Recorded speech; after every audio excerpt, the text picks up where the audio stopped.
I can say that Winnie the Pooh cartoon accompanied me a lot in my childhood.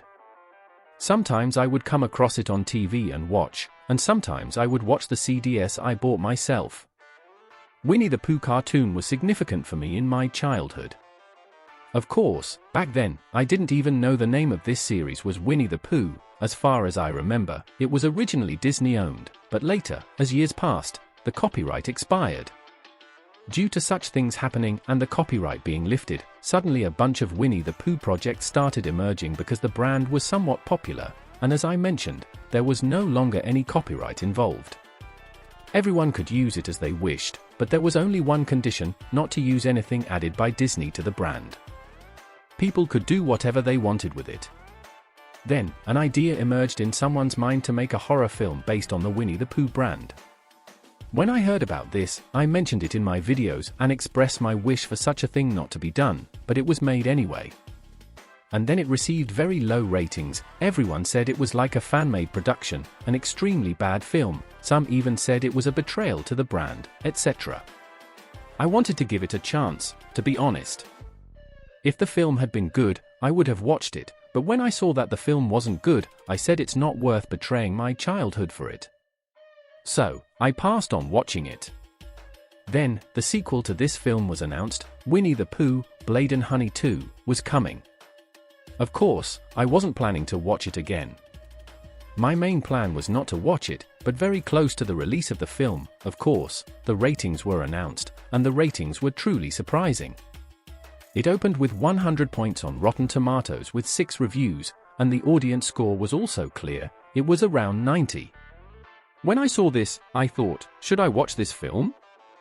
The first film had received only 33 points out of 100 on Rotten Tomatoes, so how does a film suddenly get a high rating? I was really surprised and wanted to watch it, but I was also undecided at the same time.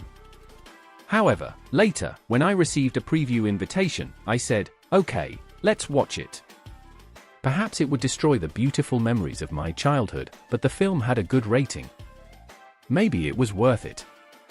I've watched the film now, and if you ask me if it was worth it, no, friends, it wasn't. I ruined all the memories of my childhood for nothing. My perspective on all the characters in Winnie the Pooh has completely changed. Now, all the memories seem scarier. I feel like this film killed my childhood. Certainly, there is no film as good as the ratings suggest.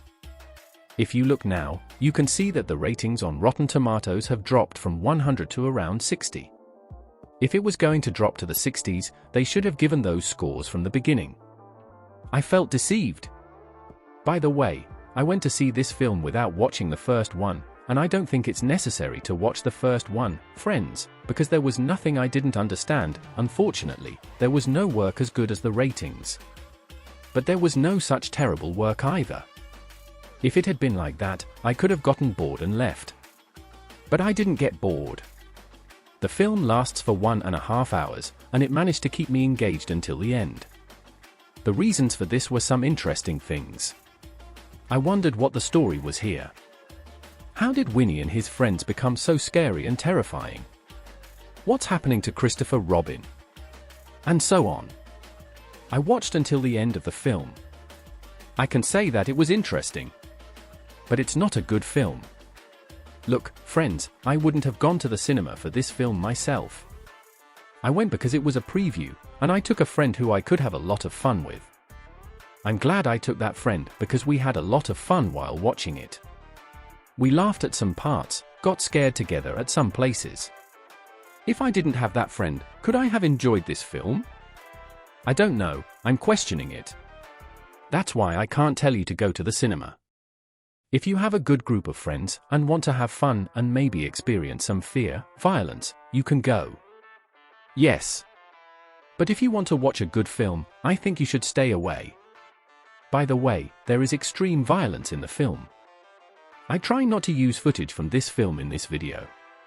I probably put a cartoon in the background. There are also some uncensored scenes in this film that surprised me, and I think those scenes are good. By the way, if I were to give a little spoiler, there is a party scene where Winnie and his friends enter the party and massacre hundreds of people. Okay, it's disturbing to watch, but at the same time, it's possible to say that there is a satisfying aspect.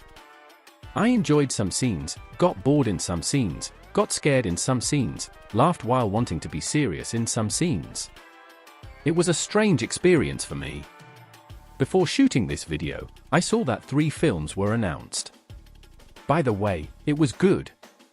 We had fun, it was okay, etc. We somehow finished the film. If you were to ask me if I want to go to the 3rd film, I would probably say no. This experience was enough for me. I laughed, got scared, had fun, got bored, and left, and it's over. I'm closing the Winnie the Pooh horror universe here, but if you're interested, you can certainly continue watching. That's all I'm going to talk about. It was a very short and mixed review, but it wasn't really a review anyway. I wanted to express my thoughts in this mixed way. See you in the next videos. Take care of yourself. Goodbye.